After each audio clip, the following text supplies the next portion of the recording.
본명은 질드 몽모랑 시라발. 프랑스의 귀족 군인. 원수 계급까지 오른 인물이자 오를레앙의 성녀잔 다르크의 최측근으로 유명하며 그보다도 전설적인 성범죄자, 연쇄살인마, 마법사로 훨씬 더 유명하다. 어린 시절 1404년 샹토세에서 기 드레와 마리드 크라옹의 장남으로 태어났다. 밑으로는 르네 드레라는 남동생이 있었다. 부모는 재산가끼리 정략 결혼한 사이로 별로 화기애애한 가정은 아니었던 듯하다. 다방면에 뛰어났으며 특히 천부적으로 무관의 재능이 있는 똑똑한 소년이었다고 전해진다. 라틴어를 유창하게 구사하고 음악을 사랑했다고. 우아한 외모의 소유자로서 귀족들에게 상당한 인상을 남겼다고 한다. 다만 사교에는 서툴렀는데 실제로 그는 평생 동안 15세기 프랑스 귀족에게 필수적이었던 정치적 술수나 음모에는 능하지 못했다.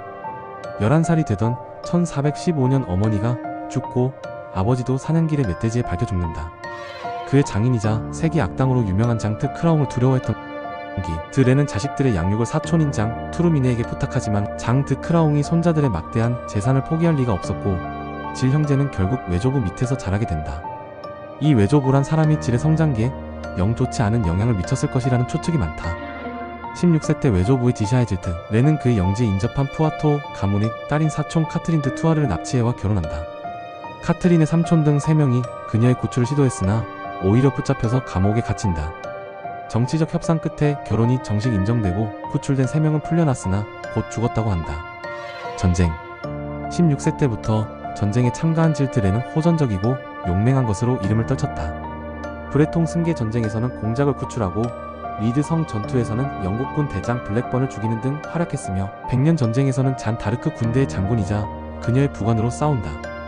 잔 다르크가 한창 잘 나가던 1429년 그는 25세의 나이로 국왕 대관식 성유를 나르는 4명의 기사 중 한 명으로 뽑히고 프랑스 원수의 호칭을 하사받는 등 군 경력의 정점을 찍는다. 이 즈음부터 그는 극심한 낭비벽이 생겨 돈을 물쓰듯 하기 시작하고 온갖 난행도 저지르는데 이것이 후일 죽음의 원인이 된다. 지하 감옥에 장기간 감금되었던 후유증으로 추정되는데 푸아토 성의 지하 감옥은 썩은 물이 발목같이 차는 데다 간단한 침대도 없어서 갇힌 사람은 바닥에 누워 잘 수도 없었다고 한다. 1431년 잔 다르크가 영국군에 붙잡힌 끝에 결국 화형당하면서 그의 인생은 내리막길을 걷게 된다. 이듬해인 1432년 외조부 장 드 크라옹은 1432 사망했는데 드 크라옹은 자신이 애써 모은 재산을 방탕하게 낭비하는 질드레에 대한 계무시의 의미로 자신의 칼과 갑옷을 르네 드레에게 물려주었다. 한편 그는 죽으면서 자신의 삶을 참회하고 그가 착취했던 농부들에게 돈을 주고 2개의 병원에 기부하는 등 마지막으로 선행을 했다고 한다. 체포. 1435년경 질드레는 공적인 자리에서 완전히 은퇴하고 잔 다르크 사망에 이어 조르주 1세 드라트레무아유마저 투옥되자 입지가 한층 불안해진 그는 샹토세로 돌아간다. 정치적으로도 무력해진 데다가 설상가상으로 지나친 낭비로 인한 현금 부족에 시달리게 된 그는 절박한 상황에 빠진다. 이 기회를 틈타 질의 영지를 탐내던 브리타니 공작은 질과 오랫동안 사이가 안 좋았던 낭트 주교장 드 말레스트르와와 결탁하여 압박을 가하고 있었는데 1440년 광기에 빠진 질드레가 브리타니 공작의 동생이 본당 신부로 있던 성 에티엔 성당을 습격 자신의 영지에 대한 브리타니의 소유권 주장을 철회하라고 요구하는 사건이 벌어진다. 이에 질드레를 뒷조사하고 있던 말레스트르와는 7명의 영지 주민들을 증인으로 내세워 질드레는 공범자와 함께 우리 관할의 많은 순진한 소년들의 목을 자르고 잔인무도하게 학살했으며 부자연스러운 욕정에 사로잡혀 남색의 죄를 범했으며 사람들을 사주하여 무시무시한 악마에게 기도를 올리고 제물을 바치고 맹세를 했으며 그 밖에 우리의 관할에서 숱한 범죄를 자행했고 라는 서문을 발표한다. 범죄와 처형. 낭트에서 브리타니 수석 재판관 피에르 드 로피타를 비롯한 검찰관들이 신문관, 대리인 등 교회 유력자의 동석하에 실종된 아이들의 가족에 대한 심리를 열었고 그 결과 질드레는 살인, 남색, 이단, 교권 침해와 관련된 34개 항목으로 공식 기소된다. 재판에 따르면 질드레의 살인 방식은 다음과 같았다. 미소년을 납치하여 그에게 생애 한 번도 겪어보지 못하였을 호강을 누리게 해준다. 좋은 옷을 입히고 진미를 먹이며 술을 먹인다. 그 뒤 소년을 내실로 데리고 가 자신에게 무슨 일이 벌어지는지도 모르는 채로 천천히 고통스럽게 죽여갔다. 그리고 그 숨이 닿을 무렵 아직 살아있을 무렵에 소년을 강간하는 것이었다. 살해 수법이나 고문 수법은 그때그때 달랐지만 모두 다 점잖은 자리에서 설명하기 힘든 것들 뿐이었다. 질드레는 강간하는 것 자체는 잊지 않았지만 강간보다도 고통스럽게 죽어가는 모습에 더욱 희열을 느끼기도 했다고 말했다. 하지만 이때까지는 목적의식이 없는 그저 끝간데 모를 파괴 충동의 발산이었다. 목적 의식이 없는 살인의 목적을 부여한 건 프렐라티란 남자였다. 그는 미남의 마술사였으며 수많은 외국어를 능숙하게 구사하는 화술의 달인이었다. 아마도 사기꾼이었겠지만 질드 레는 그를 철석같이 믿기 시작하였으며 그 뒤로는 악마에게 살해한 어린이들을 바치기로 하였다. 질드 레와 악마의 추종자들은 프렐라티가 가르쳐준 대로 심장, 내장, 성기 등등을 척출하여 악마를 소환하는 의식을 치렀지만 악마 자체는 한 번도 나타나지 않았다. 다만 그때마다 프렐라티는 더욱 잔인한 요구를 하였고 질드 레는 무엇에 홀린 듯이 그 요구에 응하였다.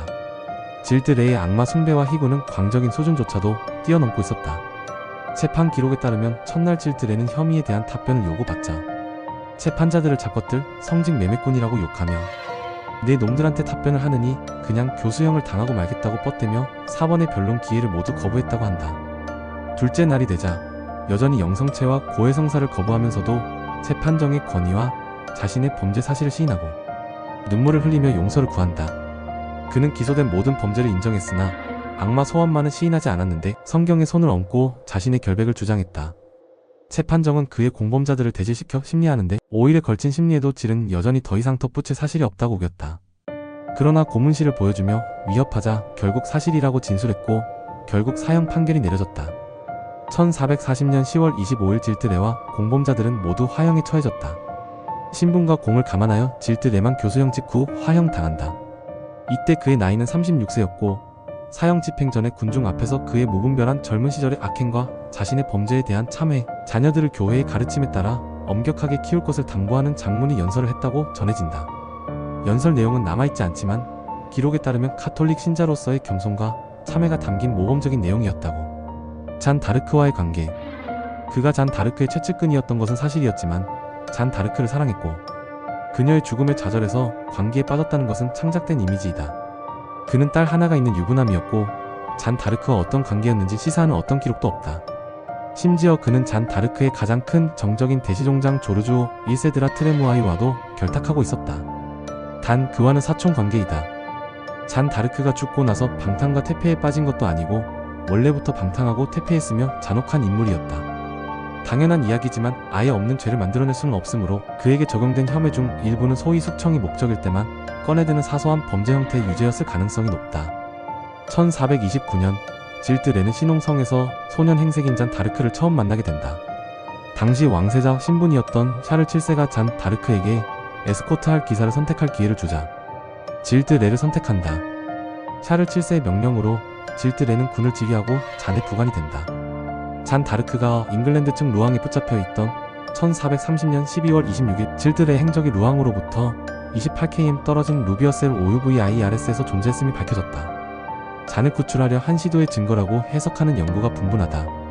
1435년 5월 8일 질드 레는 오를레앙에 등장한다. 무려 2만 행을 넘는 잔 다르크가 주인공인 오를레앙 공략의 신비러 MIST의 도시지 DORLANS 연극의 기획에 참여하고 후원자로서 손수막대한 비용을 감당한다. 거대한 세트장과 500여 명에 달하는 배우들이 등장하며 한 번 사용했던 소품은 버리고 다음 공연 때 모조리 새로 제작하게 한다. 관객이 마시는 음료의 비용까지 부담했으니 지출은 그야말로 어마어마했다. 1439년 봄 그는 남복 차림으로 잔 다르크를 사칭하는 여성진 데스 ARMOISS에게 제대로 속아 넘어간다. 그의 휘하 소규모의 정예군을 그녀에게 위임하고 이전처럼 헌신을 바치며 함께 전투를 하기까지. 그러나 샤를 7세가 그녀의 속임수를 간파한다. 그녀는 왕의 면전에서 사실을 토로하고 대중 앞에서 잔 다르크가 아님을 고백한다. 이 사건으로 인한 질드 레의 반응은 문서 보존이 완전치 않아서 확실히 알 수 없지만 잔의 예측근들은 큰 충격을 받았다고 한다. 이상의 기록들을 보면 질드 레의 후반기 인생의 잔 다르크라는 존재가 어떤 형태로든 큰 부분을 차지하고 있었음을 알 수 있다. 구독과 좋아요를 누르면 더 많은 미스터리를 알려드릴게요.